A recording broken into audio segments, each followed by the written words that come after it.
pense que protocole, Monsieur le ministre.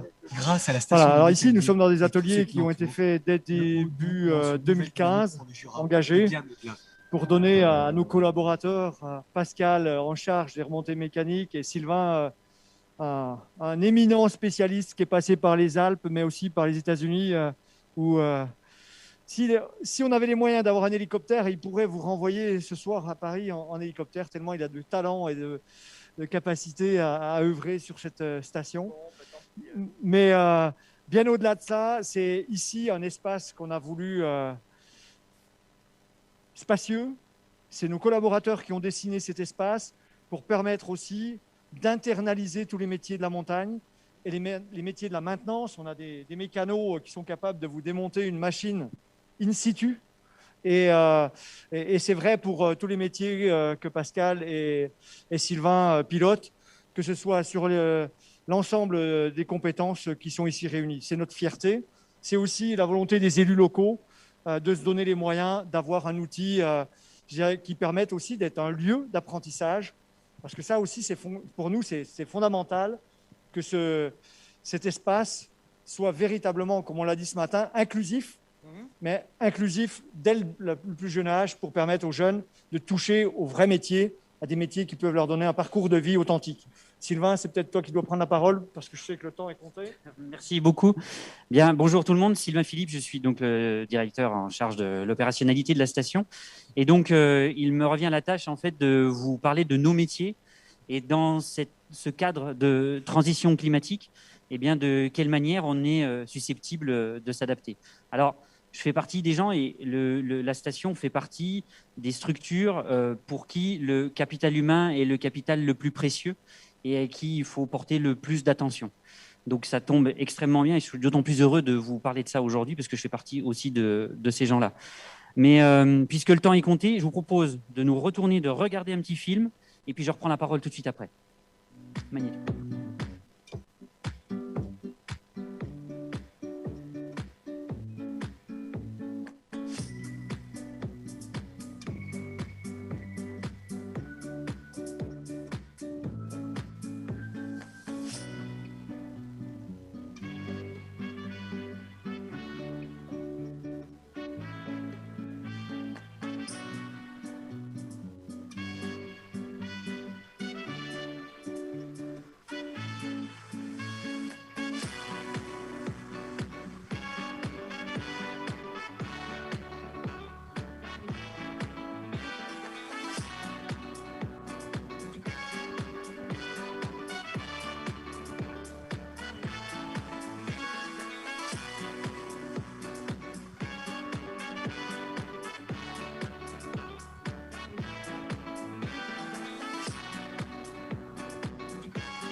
Alors voilà, comme c'est écrit sur cette phase finale, c'était un petit film promotionnel pour recruter, puisque voilà, c'est une certaine difficulté. Comme je disais à table à midi avec mes collègues qui je déjeunais, dans cette zone frontalière, les chants du franc suisse, des sirènes du franc suisse sont extrêmement hypnotisants et on se doit d'être un employeur séduisant. Alors séduisant au travers ce petit film-là pour essayer sur la manière dont on communique, mais un employeur séduisant aussi parce qu'on doit proposer des métiers intéressants. Et les métiers de la montagne, c'est pas à vous que je vais expliquer lesquels sont-ils. Ils sont riches, ils sont diversifiés. Puis une fois qu'on a séduit, on doit fidéliser. Et ça, c'est quelque chose qu'on a pris à cœur depuis 2012 au sein de la station, puisqu'on a internalisé et développé énormément de compétences que l'on a menées de concert avec les équipes de Sylvain, de Pascal, de manière à garder les gens, de les ancrer sur le territoire, de les faire vivre et que, dans la mesure du possible, ils restent le plus longtemps possible avec nous. On s'est beaucoup appuyé sur ce qu'a fait Domaine Skiable de France sur le sujet, puisqu'au travers des certificats de qualification professionnelle que notre chambre professionnelle a développé, on a pu fixer un certain nombre de gens, valoriser des compétences. Et tout ça nous mène à quoi? Nous reboucle avec le début du film où on voit qu'il y a une espèce de jeu entre ce qu'est le monde du travail pour beaucoup de monde et ce qu'il est chez nous. Et en fait, on voit qu'on a cherché à faire une passerelle vers ce monde, entre guillemets, classique, vers nous. Mais la passerelle, elle peut aussi être dans l'autre sens. Et c'est là où je voulais en venir par rapport à aujourd'hui. C'est-à-dire que si demain, si un jour, on n'a plus cette belle neige qu'il y a dehors, bien sûr qu'on préfère travailler dehors, bien sûr qu'on préfère travailler pour la neige et pour le ski.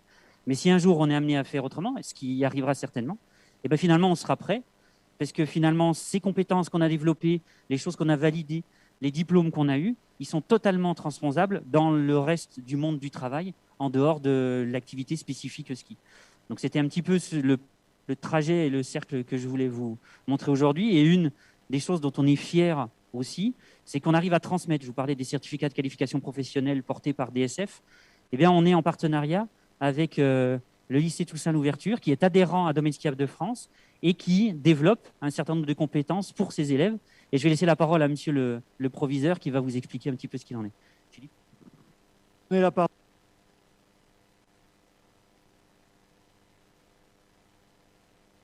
Rappeler les gestes barrières, c'est-à-dire un peu de distanciation, parce que c'est vrai qu'on a pris l'engagement avec les services de la préfecture, partout où on se déplaçait, d'être dans cette dimension-là.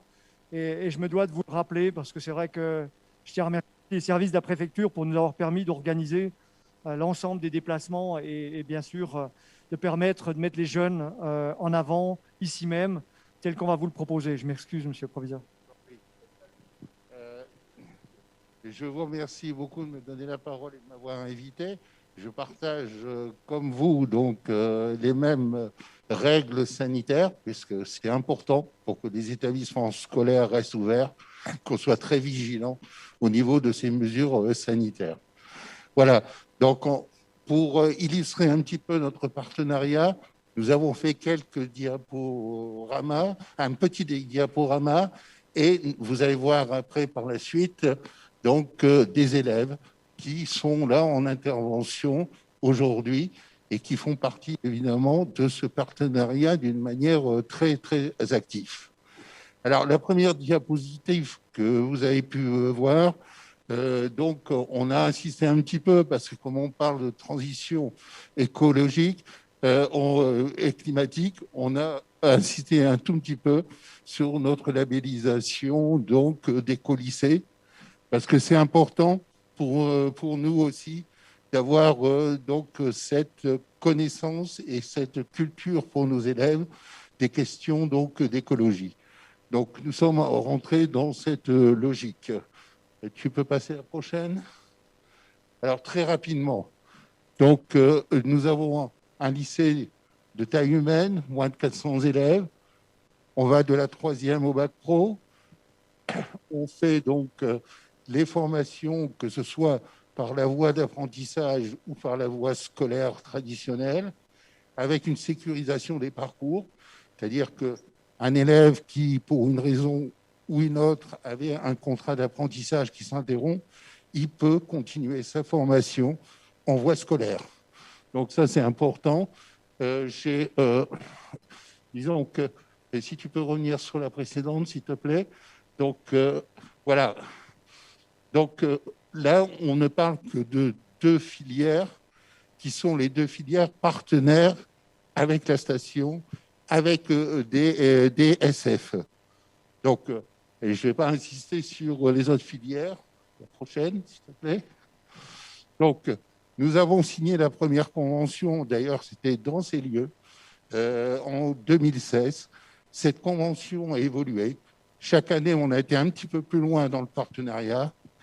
Et cette année, notre convention a inclus le bois, puisque dans le cadre de la gestion donc, de cette station, dans les projets et les objectifs d'avenir, on a pensé qu'on pourrait travailler pour faire des lieux d'accueil, des chalets en bois, des choses donc, qui seraient vraiment en partenariat entre nous et la station.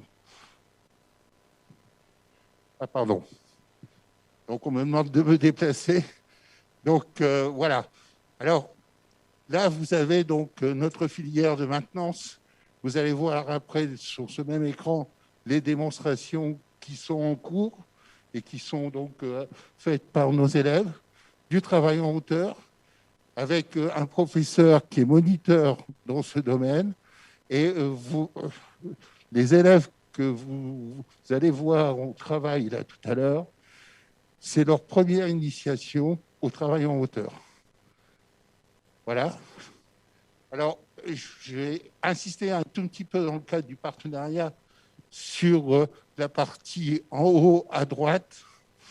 Vous savez tous que les sociétés de ski doivent faire des exercices de sécurité et d'évacuation de télésièges. Et donc, on le fait d'une manière réelle, en disant à nos élèves, ah ben, tiens, dans le cadre de la partenariat, la station vous offre une journée de ski gratuit. Et puis, le télésiège tombe en panne. Et donc, ils font une évacuation par la hauteur. Ça permet de faire cet exercice vraiment d'une manière réelle, parce que les élèves ne sont pas au courant. Et puis, ça permet à la station de ne pas déranger ses clients. Donc ça, c'est vraiment le partenariat par définition.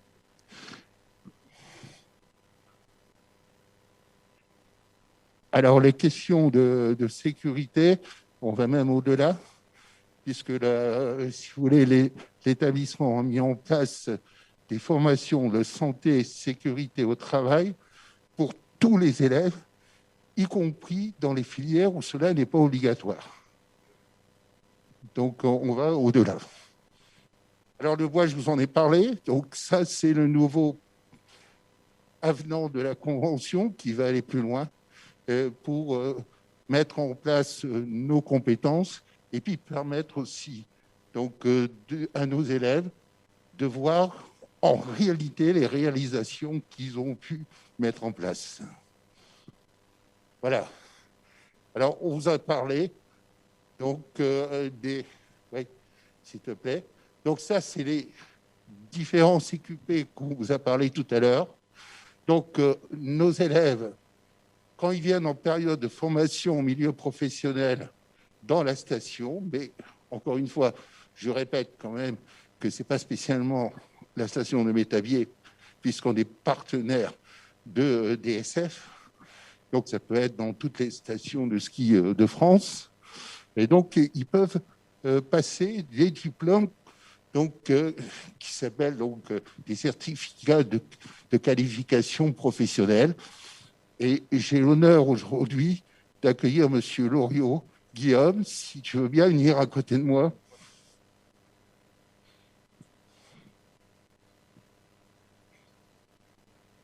Voilà, Guillaume, j'ai l'honneur devant ce parterre de vous remettre votre certificat de qualification professionnelle que vous avez obtenu l'année passée lors d'une période de formation en milieu professionnel.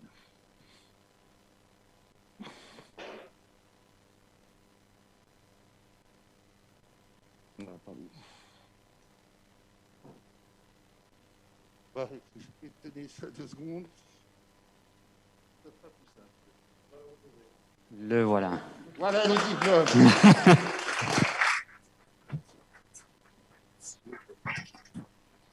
Bien, Guillaume, c'est avec honneur et plaisir que je vous remets votre diplôme. Quelques mots, Guillaume. Je ne sais pas trop quoi dire. Par merci, et puis j'ai été très bien encadré. Et puis ça me fera quelque chose en plus si je veux travailler plus tard en station. Voilà. Merci, bon courage. Bien, donc les images que vous avez actuellement, c'est ce que je vous expliquais tout à l'heure, c'est sur le travail en hauteur. Donc nous avons des jeunes qui sont amenés à venir faire des réparations, donc ce sont des jeunes de maintenance, donc en travail à hauteur. Alors ces jeunes sont formés par le professeur afin de pouvoir réaliser ces travaux. Alors comme je vous disais tout à l'heure, c'est la première fois qu'ils sont amenés à être à cette hauteur-là, et vous allez voir, là, le jeune va se suspendre un petit peu dans le vide pour faire la réparation. Ah, ils sont toujours... La sécurité est complète, hein, évidemment. Mais quoi qu'il en soit, la sécurité est complète. Mais pour le premier exercice de ce type, il y a toujours une appréhension des élèves. Et la confiance au professeur est très importante.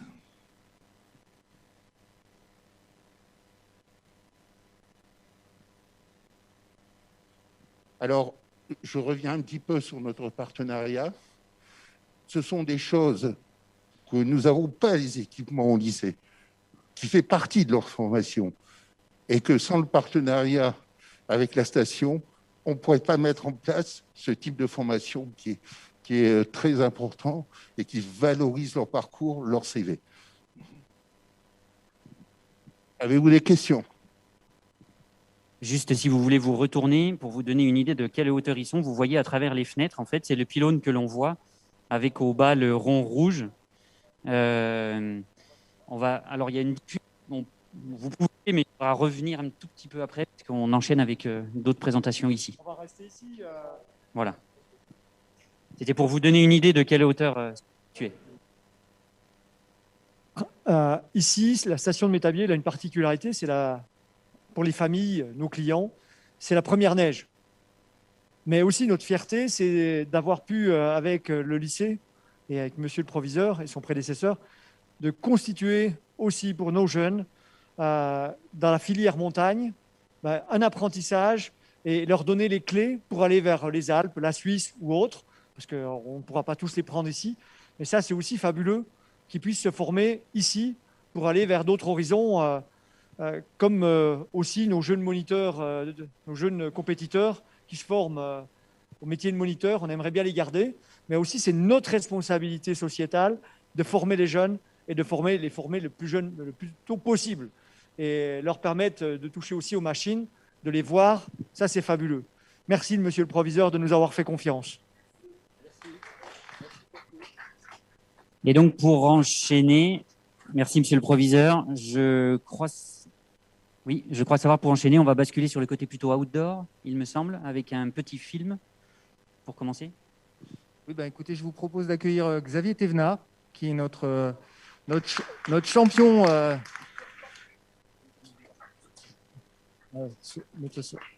Notre champion de trail local, pour vous montrer qu'avec notre petite montagne, on arrive à faire des gros trailers. Je vais te laisser peut-être dire un petit mot d'intro, puis après, ou tu veux qu'on passe le film tout de suite? Alors, la régie, si vous pouvez passer le film donc, que Xavier a fait pour... Bonjour à tous. J'aimerais vous présenter une charte que nous avons réalisée avec Kylian dans le cadre de la fondation Kylian Jornet avec différentes personnes issues du milieu du trail. Cette charte a pour but de promouvoir une pratique plus écologique des sports de plein air en se concentrant sur l'impact de 4 acteurs principaux. Nous, les athlètes, les organisateurs d'événements, les responsables des marques, les dirigeants des fédérations. Comme nous le savons tous, les sports de plein air jouent un rôle important dans la société. Ils contribuent à la bonne santé physique et émotionnelle des participants. Cependant, comme toute activité humaine, la pratique des sports de plein air a des effets néfastes sur l'environnement. C'est pourquoi nous devons être les premiers à prendre soin de notre terrain de jeu.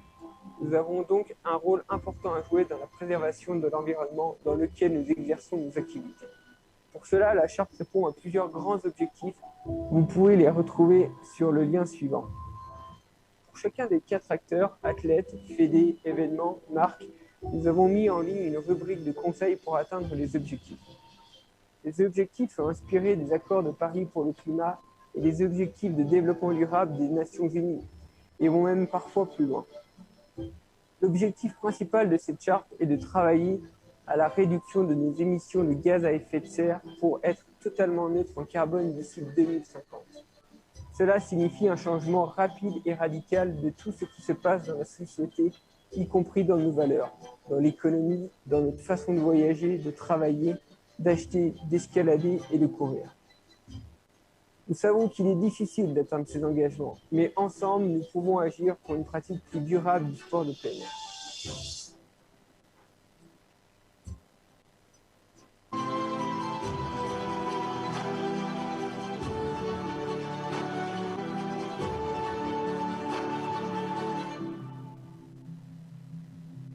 Il ne s'agit pas d'être les meilleurs, mais de donner ensemble le meilleur pour la planète.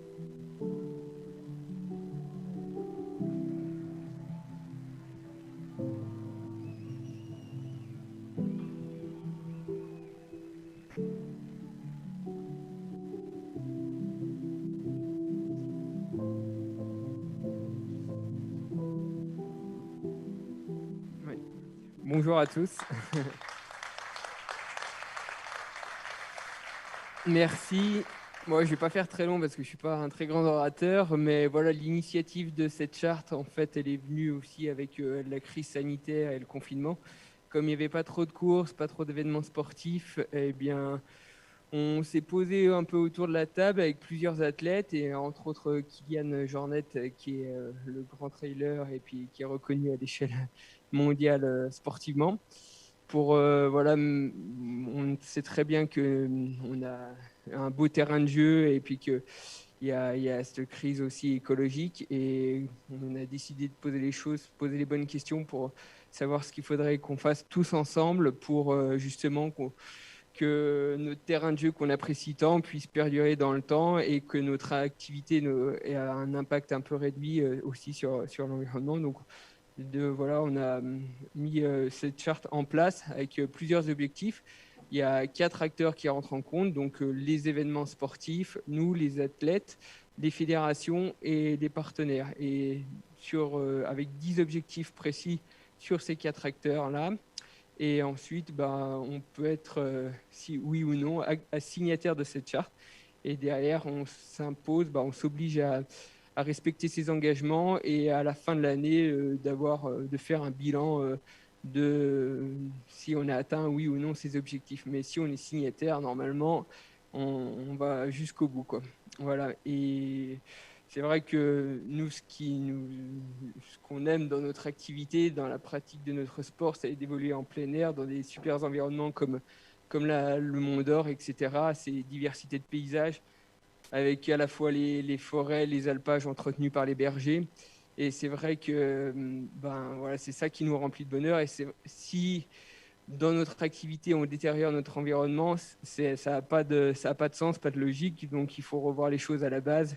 Et c'est pour ça que ça nous paraît essentiel de monter quelque chose comme ça, pour que tout le monde aille dans le même sens. Et on sait que l'union fait la force finalement. Donc voilà, après on verra à la fin de l'année ce que ça va donner, et puis ceux qui vont aller jusqu'au bout de la charte. Voilà.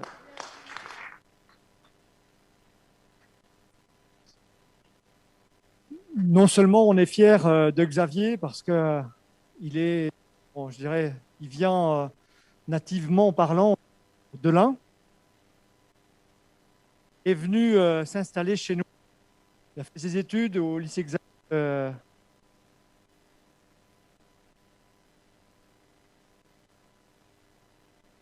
C'est son terrain de jeu. On a des espaces labellisés Xavier. Et surtout, il a apporté sa contribution. Et surtout pour les jeunes, il est exemplaire. Et on est fiers, bien sûr, de ce qu'il véhicule au travers, bien sûr, de ses compétitions, des défis qu'il se donne. Comme vous le voyez aujourd'hui. Et ça n'a pas de prix. Avec Kylian Jornet qui est très loin, mais qui aurait pu être ici en visio. On tient à les remercier. Mais qui ont ce respect de l'espace qui leur permet, comme l'a dit très justement, ce jardin qui est leur au quotidien. Et puis, moi, je souhaite, au nom de toute la communauté montagnarde, que des hommes, comment dire,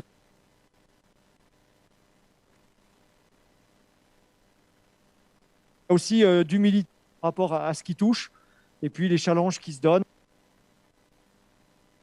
Le volet santé, et avec Olivier qui est très très sensible aussi à ce champ-là, et c'est des partenariats qu'on veut travailler pour donner aussi sens à ces...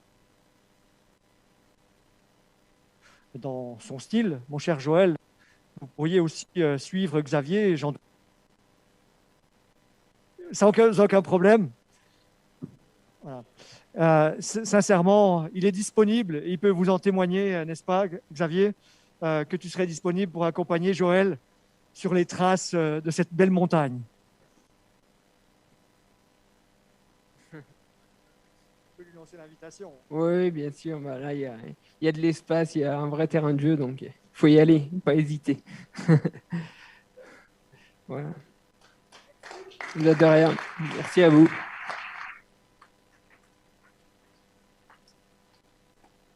S'il y a des questions à Xavier, profitez-en. Sinon, ben, je remercie bien sûr Xavier de s'être rendu disponible. Je te souhaite une bonne saison. J'espère qu'il y en aura une. Une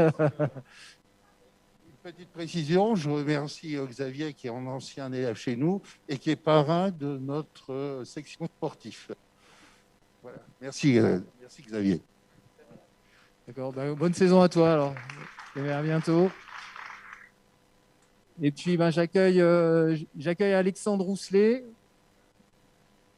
On va rester dans la thématique outdoor, c'est-à-dire que la préparation, enfin voilà, l'intégration de toutes les activités qu'on peut faire sur notre montagne. Donc Alexandre Rousselet, c'est un gars de Métabier que vous connaissez sans doute parce qu'il est entraîneur de l'équipe de France masculine de ski de fond. J'ai pas trop suivi les résultats, excuse-moi, mais je pense qu'il y a eu des belles médailles récemment.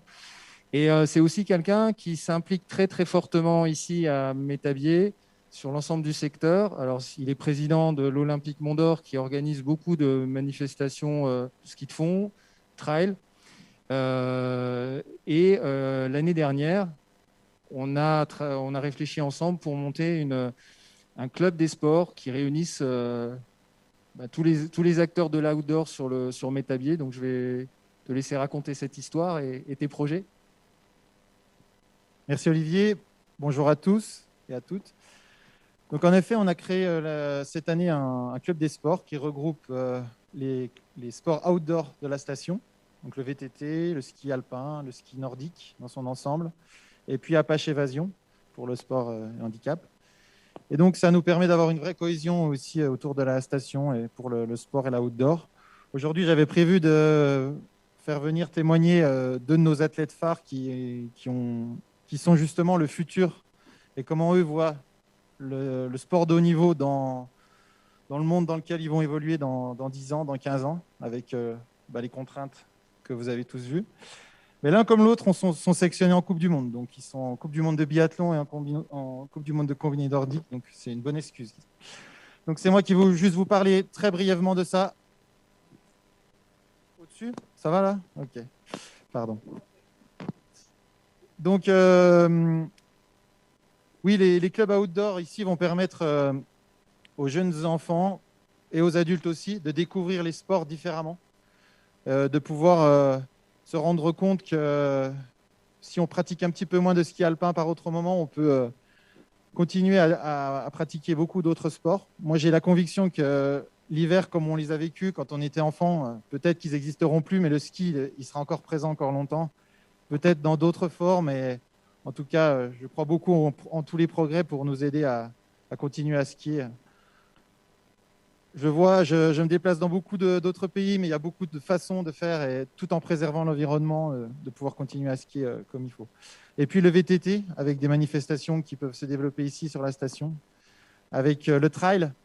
Et dans tous les sports qu'on fait pratiquer aux enfants, on essaie de vraiment leur inculquer ce respect de l'environnement dans lequel ils évoluent, bien sûr, le respect des autres dans la pratique, mais aussi de la nature.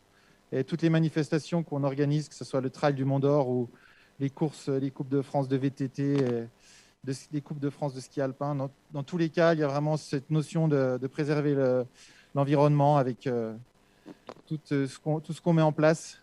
Je ne vais pas aller dans tout le détail de ce qu'on fait, mais croyez-moi, c'est vraiment quand on réfléchit à un événement, l'aspect sportif passe quasiment à égalité avec tout ce qu'on se donne comme objectif de préserver l'environnement. Voilà. Je ne vais pas être plus long. Merci à vous tous de m'avoir écouté. Merci.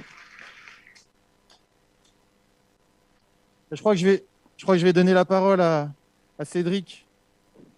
Ouais, Cédric Siron, qui est le président d'Apache Évasion, qui fait partie de notre collectif du Club des Sports et qui va vous faire découvrir les activités de l'association. Merci.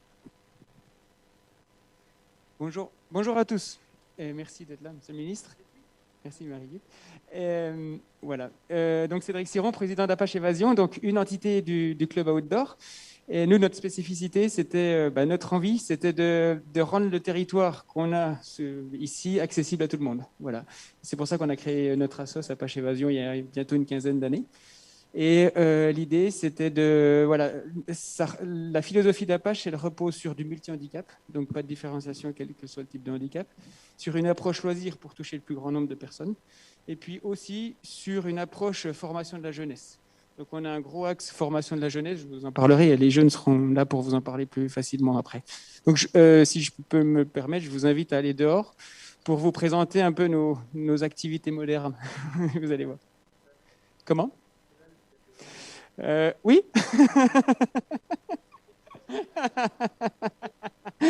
Oui. Avant de rejoindre l'âne des Hautes-Alpes que Joël aspire à retrouver rapidement, hein, donc je ne sais pas quelle relation il faut y voir, simplement avec Cédric Siron et Apache Évasion, je crois que là aussi on a parlé de stations inclusives.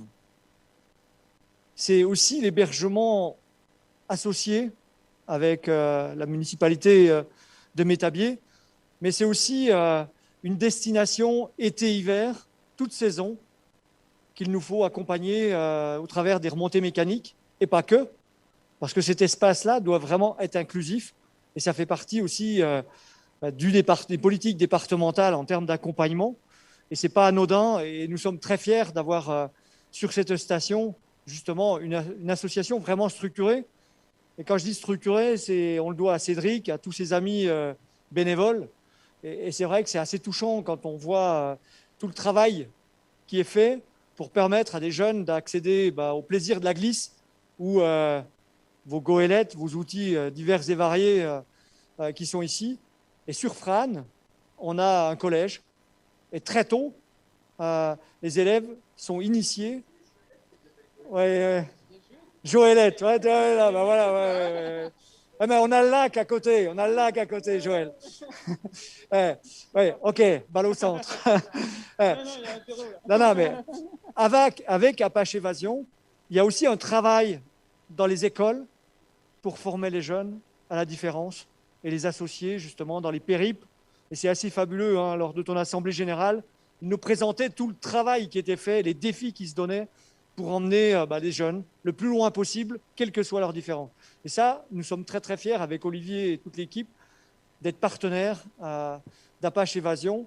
Et on voulait vous le faire partager parce que c'est ça qui donne sens. Et comme l'a dit Alex Rousselet, fédérer l'ensemble des forces vives, la jeunesse, mais aussi les anciens, l'intergénérationnel, les hommes qui ont du savoir, avec bien sûr, quand on a Alex Rousselet comme meneur d'hommes, mais avec ses collègues présidents, il a fallu trouver le bon timing. Il y a des fortes têtes sur la montagne, donc c'est jamais simple. Mais l'intérêt est là vraiment pour la station, de créer un environnement pour permettre à ces clubs de travailler, je dirais, en synergie, en symbiose avec nous. Et puis, c'est aussi eux qui concourent à la promotion. Parce que quand il y a un champion qui gagne de chez nous, eh bien, je peux vous dire que c'est une fierté pour nous tous. Et c'est une force pour le développement de notre territoire. C'est comme ça qu'il faut le vivre et le porter. Donc, on va passer dehors, Olivier ou Cédric. Oui, on va y aller ensemble. Allez, venez, voilà, au frais. Voilà, c'est ça, votre frère jumeau. Non, l'idée de base, voilà, nous, nos activités phares au début de la création. En fait, moi, je suis moniteur de ski, puis je me suis dit, tiens, il faut faire découvrir le territoire à ces voilà, il faut faire découvrir le territoire, nos pistes de ski aux personnes handicapées. Donc, on a commencé par le fauteuil ski. Donc, après, il y a plusieurs types de fauteuils ski. Là, c'est pour des personnes lourdement handicapées, très dépendantes. Voilà, c'est ça. Puis, vu que ça a marché, on s'est dit, tiens, pourquoi pas l'été? Et donc, on a investi sur du matériel d'été. Et ça, c'est tout du matériel français de la vallée de la Maurienne, Tessier. Ouais, le fabricant, c'est Tessier. D'accord. Et puis, au fil du temps, ça a avancé. On a eu des salariés, on a fait tourner la structure. Maintenant, on accompagne à peu près 600 à 800 personnes handicapées par année. Et donc, il y a 2 salariés qui font tourner la structure. Et on a développé la voile sur le lac Saint-Point, où vous êtes passé à côté en venant de Frane. Et puis, et maintenant, on est en plein dans cette réflexion pour laquelle vous êtes là, c'est la transition écologique. Et on s'est dit, voilà, le fauteuil ski, ça va, à un moment donné, ça va avoir ses limites. Qu'est-ce qu'il faut qu'on trouve comme autre activité? Et c'est pour ça qu'on s'est un peu modernisé en pensant aux ânes, avec le milieu rural. Donc, depuis cette année, bon là-bas, les ânes, ils sont bien, ils sont bien.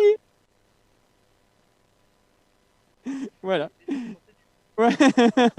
Ils sont très bien éduqués. Non, mais voilà, oui, oui.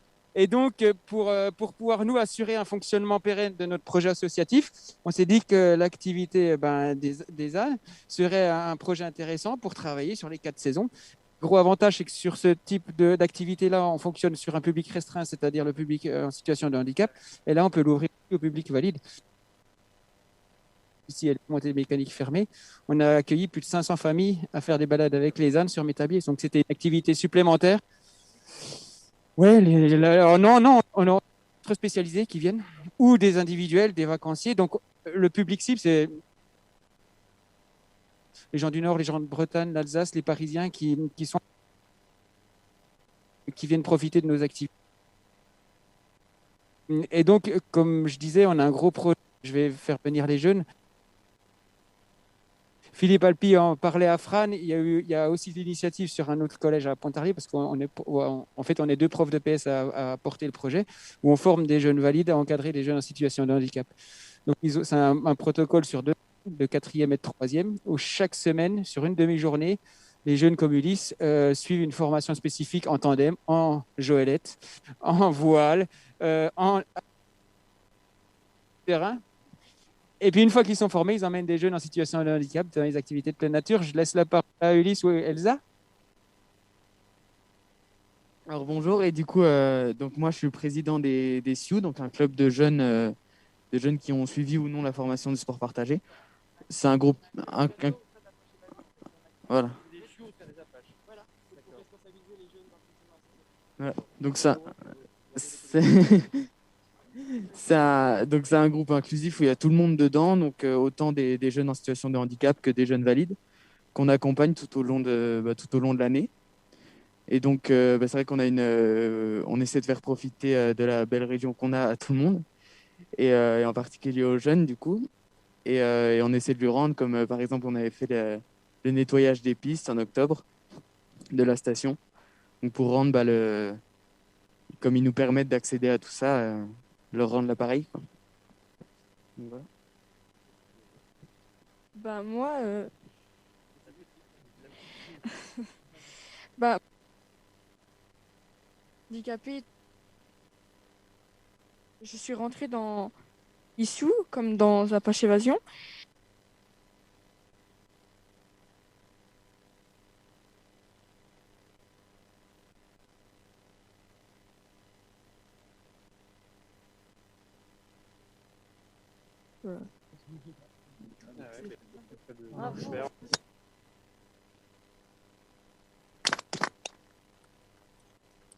Les jeunes valides sont en fait là pour compenser le handicap.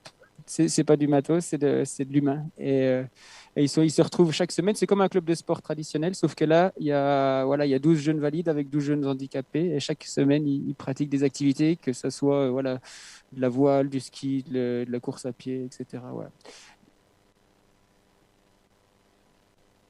Du coup, on suit des formations. On peut participer à des formations autant l'été que l'hiver, donc sur le matériel adapté, pour mieux accompagner les jeunes, ou alors accompagner aussi extérieurs au SIU, des instituts de jeunes handicapés qui viennent pour les aider. Et donc, c'est toujours c'est une formation qu'on aura en plus pour le CD, pour le CV, par exemple, plus tard, ou qui accède à des formations. Ou voilà. Je passe le micro à... Ouais. Oui, je ne suis pas sûr qu'on ait entendu ce que tu disais, donc tu vas être obligé de reprendre et tu parles fort dans le micro. Ok, Près de la bouche. d'accord. Du coup, bah moi je suis pas invalide, je suis handicapée et je suis paralysée tout du côté gauche et j'essaye de m'accepter comme je suis avec les valides. Parce que quand je suis au collège, je peux pas faire des sports et quand je suis au CIU, du coup, à Apache Évasion, je peux faire des sports que je peux pas faire au collège. Et du coup, bah, j'arrive à m'accepter comme je suis.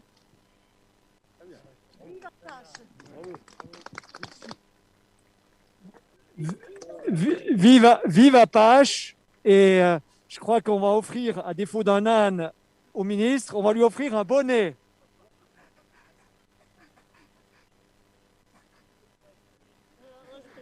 Ouais. Monsieur le ministre a une grosse tête. Ah, ça rentre.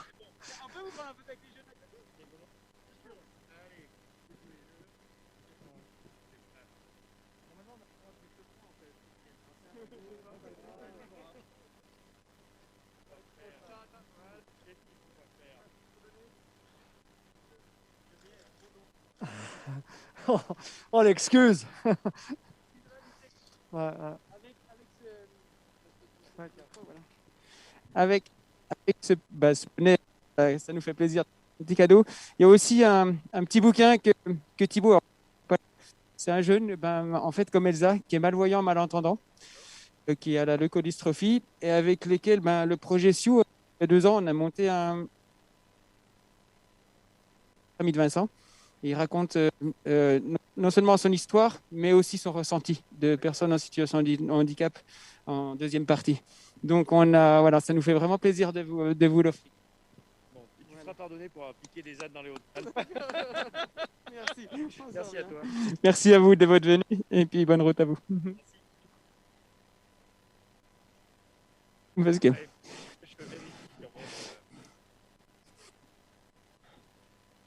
Mais en fait, on revient aussi à nos valeurs d'antan, quoi. En quelque sorte, c'est que on a beau avoir des engins de très haute technologie, on voit bien qu'au final, ils ont leurs limites à cause des changements climatiques. Non, non. Et donc, on revient, voilà. Voilà. Voilà, on va dire. Et donc, voilà. Ouais, ouais. Et donc, voilà, l'idée, c'est que ça soit accessible aux handis comme aux valides. Donc, les handis, avec la traction pour les personnes à mobilité réduite. Mais aussi, l'idée, c'était pas de recréer encore une activité supplémentaire. C'était qu'avec ces types d'engins que vous voyez là, on accueille beaucoup de personnes polyhandicapées. Donc, 80% de notre population, c'était des gens qui n'arrivaient pas ni à marcher, ni à communiquer. Et les ânes, c'était une activité supplémentaire pour répondre à un public de jeux de personnes autistes, de personnes trisomiques, de la déficience intellectuelle, mais marchantes.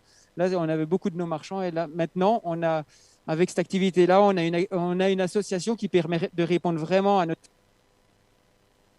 handicap. Voilà. Merci à vous, en tout cas. Et puis, voilà. En tout cas, la ruralité revient. Oui, c'est ça. Voilà, merci Marie, c'était gentil. Voilà, et ouais, merci.